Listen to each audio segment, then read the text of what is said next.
सुंदर वन में हाथी, भालू, बाघ, चीता, खरगोश, हिरण, बारहसिंघा, गैंडा, भेड़, बकरी, गाय आदि अनेक जानवर रहते थे। उन सब जानवरों का राजा था शेर। शेर अपनी प्रजा का बहुत ध्यान रखता था। उसकी पत्नी शेरनी भी इस नेक काम में उसका हाथ बटाती थी। कुछ दिनों बाद शेरनी ने एक पुत्र को जन्म दिया। शावक के जन्म पर जंगल भर में खुशियां मनाई जा रही थीं। दुर्भाग्यवश तभी कुछ शिकारी जंगल में शिकार करने के लिए आ गए।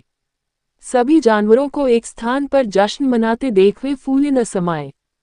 खोजने के लिए जंगल में भी नहीं भटकना पड़ा। उन्होंने तुरंत अपनी अपनी बंदूकें निकली और पशुओं को निशाना बनाकर अंधाधुंध गोलियां चलाने लगे। शेर और शेरनी अपनी प्रजा को इस प्रकार नष्ट होते कैसे देख सकते थे।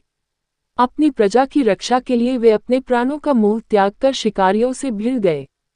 वे शिकारियों का तब तक सामना करते रहे जब तक उनके शरीर उनकी बंदूकों से निकलने वाली गोलियों से छलनी छलनी न हो गए।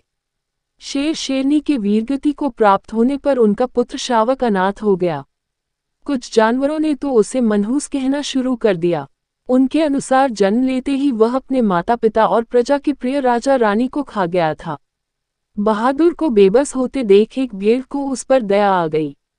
उसने अपने बच्चों के साथ शावक को पालने का भी निश्चय किया। शावक भेड़ का दूध पीकर धीरे धीरे बड़ा होने लगा। वह भले ही शेर का बच्चा था पर भेड़ों के बीच रहकर वह भेड़ों के समान ही आचरण करता था। किसी शेर, चीते आदि को देखकर भेड़ों के साथ साथ वह भी डरकर भाग जाता था। जंगल के सभी जानवर उसके इस आचरण को देखकर उसका मजाक बनाते थे। एक दिन जंगल में फिर कुछ शिकारी आ धमके। शिकारियों को देखते ही जंगल में भगदड़ मच गई। अन्य जानवरों के साथ शावक भी डरकर भागने लगा। एक तालाब के किनारे पहुंचकर जैसे ही वह पानी पीने लगा, अचानक उसकी निगाह अपने प्रतिबिंब पर पड़ी।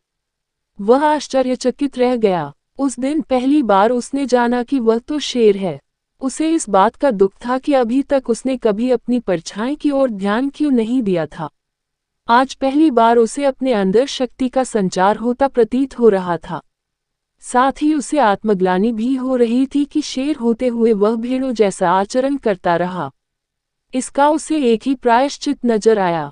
उसने आव देखा न ताव पूरी शक्ति से शिकारियों पर आक्रमण कर दिया। शिकारी इस आक्रमण के लिए तैयार न थे। बहादुर शेर को सामने देख उनके तो होश ही उड़ गए।